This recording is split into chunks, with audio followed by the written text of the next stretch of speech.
ನಮಸ್ಕಾರ. ಯೂಟ್ಯೂಬ್ ಚಾನಲ್ಗೆ ಸ್ವಾಗತ. ಎಲ್ಲರಿಗೂ ಯುಗಾದಿ ಹಬ್ಬದ ಶುಭಾಶಯಗಳು. ಯುಗಾದಿ ಹಬ್ಬದ ವಿಶೇಷತೆ ಏನಂದರೆ ಬೇವು ಬೆಲ್ಲ ಉಪಯೋಗಿಸೋದೇ ವಿಶೇಷತೆ ಅದರದ್ದು. ಅದ್ರ ಬಗ್ಗೆ ನಾನು ಏನು ಮಾಡಿದ್ದೀನಿ ಅಂತ ತೋರಿಸ್ತೀನಿ. ಇದು ಶಾವಿಗೆ ಪಾಯಸ. ಶಾವಿಗೆ ಪಾಯಸ ಮಾಡೋದು ಎಲ್ಲರಿಗೂ ಗೊತ್ತು, ಅದ್ರ ಬಗ್ಗೆ ಏನು ಹೇಳೋ ಅವಶ್ಯಕತೆ ಇಲ್ಲ. ಶಾವಿಗೆನ ತುಪ್ಪದಲ್ಲಿ ಹುರ್ಕೊಳ್ಳೋದು, ಗೋಡಂಬಿ ದ್ರಾಕ್ಷಿ ಹುರಿಯೋದು, ಆಮೇಲೆ ಬೆಲ್ಲನಾದರೂ ಹಾಕ್ಬೋದು, ಸಕ್ಕರೆನಾದರೂ ಹಾಕ್ಬೋದು. ಅದನ್ನು ಹಾಕಿ ಶಾವಿಗೆ ಪಾಯಸ ರೆಡಿ ಮಾಡೋದು. ಇನ್ನು ಕಡಲೆ ಹಿಟ್ಟು ನಾನು ಸಕ್ಕರೆ ಹಾಕಿನೂ ಸಪ್ರೇಟ್ ಮಾಡಿದ್ದೀನಿ, ಬೆಲ್ಲ ಹಾಕಿನೂ ಸಪ್ರೇಟ್ ಮಾಡಿದ್ದೀನಿ.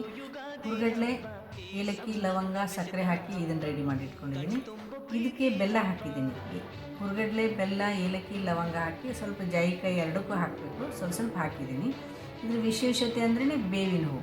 ನಾನು ಎರಡಕ್ಕೂ ಬೇವಿನ ಹೂವು ಹಾಕಿದ್ದೀನಿ. ಎಲ್ಲರೂ ನೀವು ಇದನ್ನು ಒಂದು ಸಲ ಮಾಡಿ.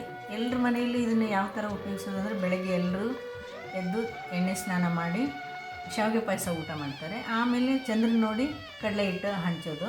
ಅದಕ್ಕೋಸ್ಕರ ನಾನು ಮಾಡಿದ್ದೀನಿ.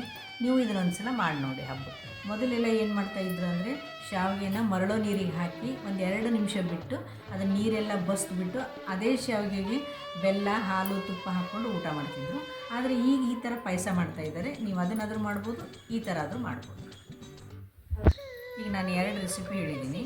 ಶಾವಿಗೆ ಬಸ್ತು ಊಟನಾದರೂ ಮಾಡ್ಬೋದು, ಇಲ್ಲ ಶಾವಿಗೆ ಪಾಯಸ ಈ ಥರನಾದರೂ ಮಾಡ್ಬೋದು. ನಿಮ್ಗೆ ಯಾವ್ದು ಇಷ್ಟ ಆಗುತ್ತೋ ಅದನ್ನು ನೀವು ಮಾಡಿಕೊಂಡು ಎಲ್ಲರೂ ಸೇರಿ ಊಟ. ಯುಗಾದಿ ಹಬ್ಬದ ವಿಶೇಷತೆ ಶಾವಿಗೆ ಪಾಯಸನೇ ಇದರಲ್ಲಿ ಪ್ರಾಮುಖ್ಯತೆ ಜಾಸ್ತಿ.